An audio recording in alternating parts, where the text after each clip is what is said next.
Today marks the fourth anniversary of January the 6th, the day that saw rioters ransack the US Capitol with the aim of stopping the certification of Joe Biden's election.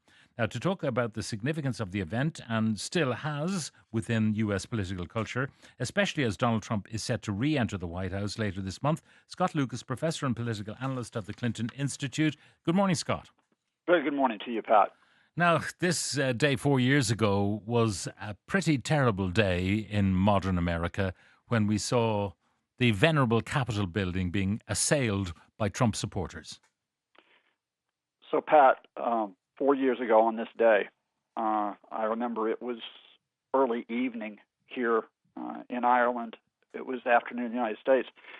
I was doing work with a Turkish station that was covering what was going to be the certification of Joe Biden as the 46th president of the United States. And as I was on speaking with them live, I could see this group of people storming up the Capitol steps, sweeping aside the barricades, sweeping aside the Capitol police who were there, and making their way into the Capitol where that session was taking place.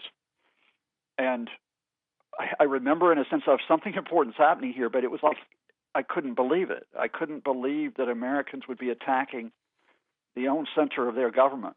You know, the last time the Capitol was attacked had been in 1814 during the War of 1812, and it was attacked then by the British, not by U.S. citizens. And I think even then, Pat, it took me days to realize the significance of what had happened, because a lot of the initial pictures you might remember, you remember the guy had the outlandish Viking horns helmet and had his face painted, and you had people in all types of different garb, and they were carrying away podiums. They had Confederate flags, and it all appeared to be, at times, a little bit of a really misguided prank. And then the reports started to come in on how many police officers had been wounded, attacked, scores of them, about how many rooms had been ransacked. And then, of course, the ominous reports, that those people, effectively carrying out what they thought were the orders of Donald Trump, were threatening to execute legislators and even Trump's own Vice President, Mike Pence. This, in other words, Pat, was not a prank. This was not something of which Donald Trump was innocent. This was a coup attempt. Now, the question of the leadership of that coup, I mean, Trump has, as you know, denied that he incited the violence. But we know, we heard the remarks he made about heading to the Capitol. He didn't go himself, allegedly on the advice of his Secret Service agents. He returned to the White House, where he watched the things unfold and refused to do anything about it. Well, first, let me just take it real quick in terms of, Pat, why I say that Trump incited the violence. An inner circle of Trump advisors had been coordinating with those people who were carrying out the rallies, not only in front of the White House, where Trump spoke, but in front of the Capitol. They were gathered in the Willard Hotel on January the 5th. And some of these were very high-level Trump advisors, including a man named Steve Bannon, who had been Trump's chief strategist. So they were not innocent of the plans for these rallies. Now, whether they knew it would actually turn into an attack on the Capitol, I can't tell you that specifically, but I can tell you that when Trump addressed those reporters in front of the White House, he told them to fight like hell. And he didn't say fight like hell peacefully. He told them to fight like hell and to march to stop the steal. In other words, to stop the certification of Joe Biden as president of the United States. He commanded them to do that. And then, as you mentioned, when that attack did take place on the Capitol, Trump did not intervene to stop it. Trump did not immediately mobilize the National Guard, for example, to help out the Capitol police who were under siege. He watched for hours without making any intervention, and meanwhile, he had supporters on social media who were cheering this on. And one final reminder for your listeners out there about the extent of this. When Trump finally made a statement on that day, he did not denounce those people who had threatened the execution of lawmakers, who had threatened the execution of the vice president. He called them patriots.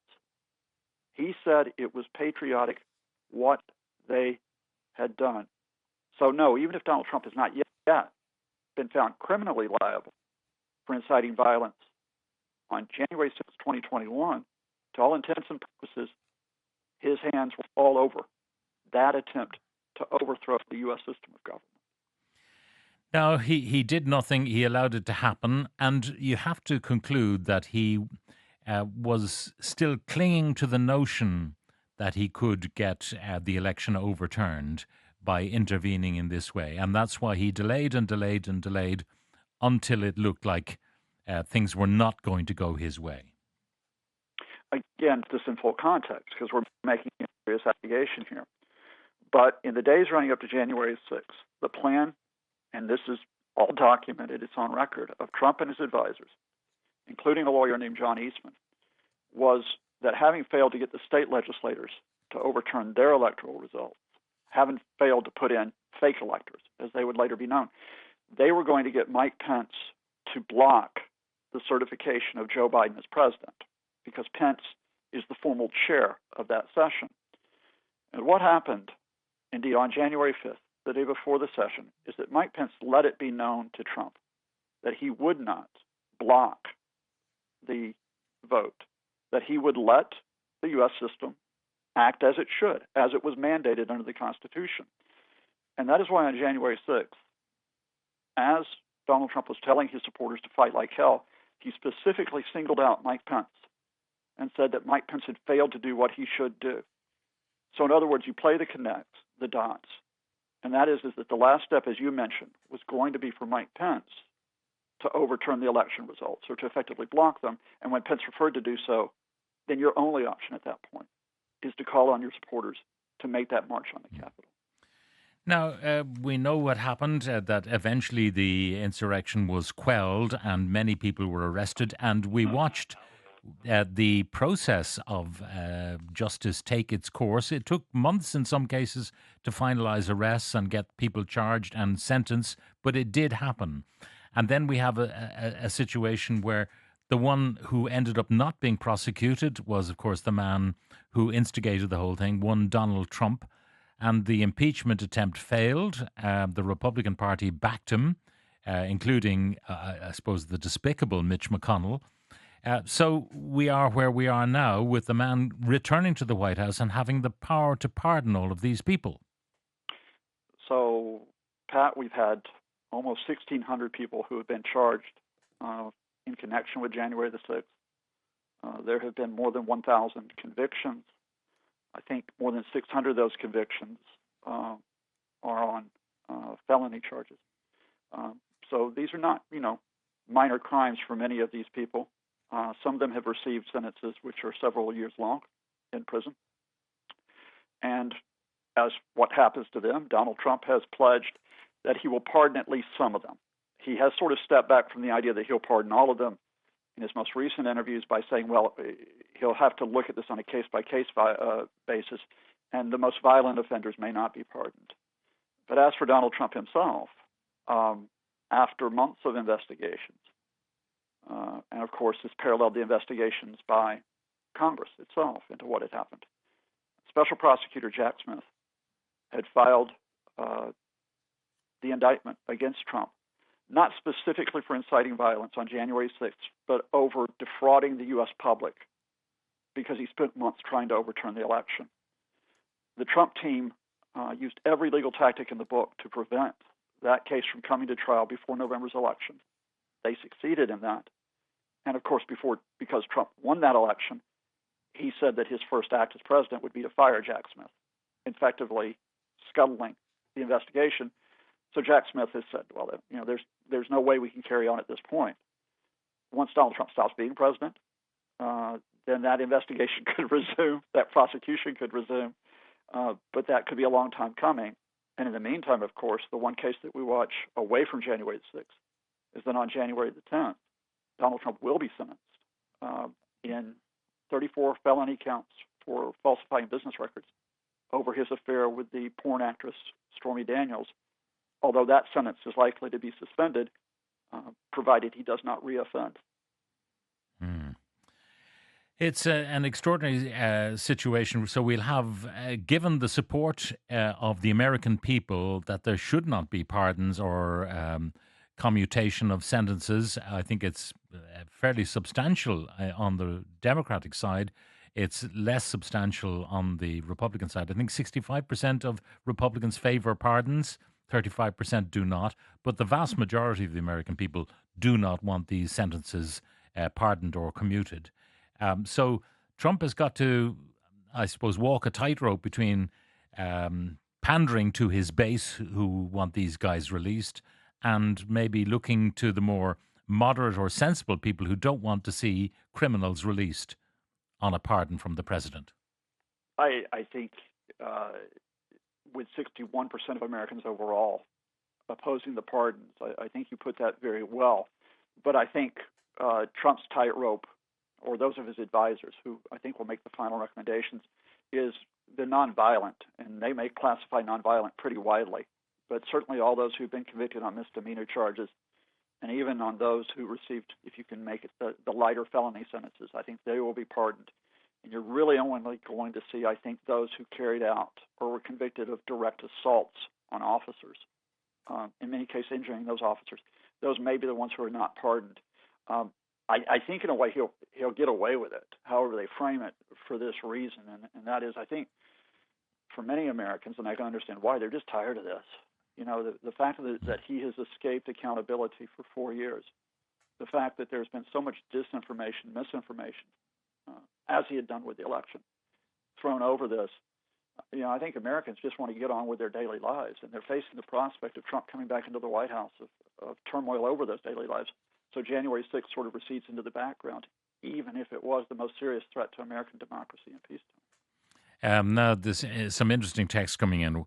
We all can't wait for President Trump to begin his presidency yet again, despite mainstream media denying how much support his policies get and consistently push a Democrat liberal agenda. Common sense will soon be back and woke will be dead. Another one, for the sake of the Irish people and the Irish economy, stop Pat Kenny from bashing Trump yet again. Our Irish media trying to destroy our country. So that's the kind of sentiment you do get out there supporting Trump for all his sins. People think, just shut up and don't criticize him because he might penalize the country. No, I mean, for the listeners who've taken the time to write, and we always welcome, that type of feedback. First thing I would ask him is what policies are you talking about? What exactly are you welcoming when Trump comes into the White House? So we need something substantial to discuss with those. But let's pick up on a couple of phrases that you had there, and that is the notion of this is supposedly common sense versus woke. I'd respond to the listener, well, what is woke? Well, woke actually means, this is the meaning of the term going back to the early 20th century and then revived in the 21st, is it means to be socially aware. It means to be politically aware of what's going on, of being aware of the threat to your rights, of the threat to justice. So let's use common sense about what the threat to rights and to justice may be. When you have a man who did win election in 2016, when you have him 4 years later saying, well, I'm not going to accept the results of this election, I'm going to stay in the White House. When you have a man and his advisors who are willing to lie about that, when you have them being willing to put pressure on state officials, almost blackmailing state officials to try to overturn results, when they whip up schemes that perhaps criminal schemes to put in fake electors, and when their supporters eventually threaten the lives of the men and women who represent them, wouldn't common sense be that you should support your system, that you should support the legal and political system? I think actually common sense would say that. And it's almost suspending common sense to say that a man who refuses to accept the election and who is willing to endorse violence to overturn it should be allowed to stay in office like an autocrat, particularly when that man, and let us use common sense here, has said that on day one of his return to the White House, which will be on January 20th, in 2 weeks' time, I will act like a dictator on day one. My common sense is I don't want anyone acting like a dictator and discussing specific issues and policies, but also the general threat that we need to work together on this instead of slinging insults on social media. Now what about the Democrats on Joe Biden and how tardy they were in terms of targeting Trump? I mean, after the affront of January the 6th, In any other jurisdiction, you'd imagine that that guy would be in jail. I mean, at the moment, we have a standoff in South Korea where the president is holed up in the presidential residence, defended by a loyal guard, it is said, while the normal forces of the Justice Department want to arrest him for questioning. But normally, what happens if someone offends in this way, they end up in the slammer and they end up pretty quickly. So, what went wrong for Joe Biden and the Democrats that they were so tardy? Indeed, Pat, you have another parallel which happened after January 6th, which was in Brazil, where supporters of an ousted president, in this case Jair Bolsonaro, actually tried to take over the legislative buildings, and there were prosecutions very quickly in that case. Now here, I think the maxim when if you swing at the wannabe king, you best not miss. And I think that at the federal level, the Attorney General Merrick Garland proceeded very cautiously in the sense of that he wanted to make sure not only that legally but politically that this case could move forward and not be completely overturned. And so they took their time. They let the Senate hearings, the congressional hearings proceed on January 6th. They let that evidence be presented. They then appointed Jack Smith to do a thorough review of what had happened with the attempt to overturn the election. And I think you can criticize them for moving too slowly, but understand why they were doing it. Because given how polarized America is, they were going to face the accusation that they were on a witch hunt. And Donald Trump was going to say that day after day after day. And I think to Jack Smith's credit, he did try to put together a rock-solid case. And at the end of the day, because Donald Trump is protected by the U.S. system, as any American should be, Trump's lawyers spanned this out. They ran out the clock. So, I think we could go back and do a postmortem on whether they could have proceeded more quickly. But I think the key thing here is if there was a fault amongst those independent people, because the Justice Department is independent, Merrick Garland is independent, Jack Smith is independent, they observed the rules of the U.S. system. They tried to observe the rules of the U.S. system, and what they faced was the challenges. They were trying to observe the rules of the U.S. system against a man who does not believe there are rules that apply against him in that system. And that's a bigger challenge than even the specifics of their investigation. Now, our listeners are quite engaged in our conversation. By pardoning his son Hunter, Joe Biden gave Trump carte blanche to pardon the rioters, but I suppose they all have families too. Another one, what about the people Joe Biden just pardoned? No one complaining about that, says another. Do you think Donald Trump will try and change the Constitution and get a third term? That's from Jerry. The Democrats should have banned Trump from election instead of going for impeachment. That's from Bernard. Trump has something in common with Hillary Clinton. She didn't accept the result of the 2016 election. Oh, yes, she did. She won the popular vote, but she did not win the Electoral College. Sneering at people who voted for Trump doesn't work. It didn't work for Hillary and didn't work for Kamala. Trump is what you get when you ignore and sneer. Democrats and political commentators must do better, says Andrew in Dublin 4. Your contributor makes it sound like the American people don't want Trump when in fact he won the popular vote, I think by 1.9%. The American people have spoken loud and clear. He has a clear mandate. MAGA, says Michael in Kilkenny. No doubt Trump is not good for Ireland or the world, but it's good to see the centre-right come back online. The view of the Irish media is that ultra-liberal far left is always right. That's from Eamon. Your responses? Well, again, let's do this on the basis of facts rather than throwing labels around. I mean, I'm not actually far left. I'm not even left-wing. I'm actually someone who is more of a centrist across a range of issues. And I think starting with that question of centrism is do you respect, do you uphold the U.S. system in all cases? So I don't sneer at people who vote for Donald Trump. Members of my family voted for Donald Trump. We still speak to each other. And you respect that. And you respect the fact that Donald Trump won that election in November and will be taking the inaugural oath in 2 weeks' time. But that leads to 2 points. The first is that what we're discussing here is that the man who is asking for us to respect his election is the man who did not respect that election 4 years ago. The man who not only did not respect that election 4 years ago, but who, having failed to hold on to office when that election went against him, has vowed to go after those who tried to uphold the U.S. system, has vowed to go after the judges, has vowed to go after, in some cases, the juries, has vowed to go after legislators, has vowed to go after lawyers, has vowed to go after academics and activists.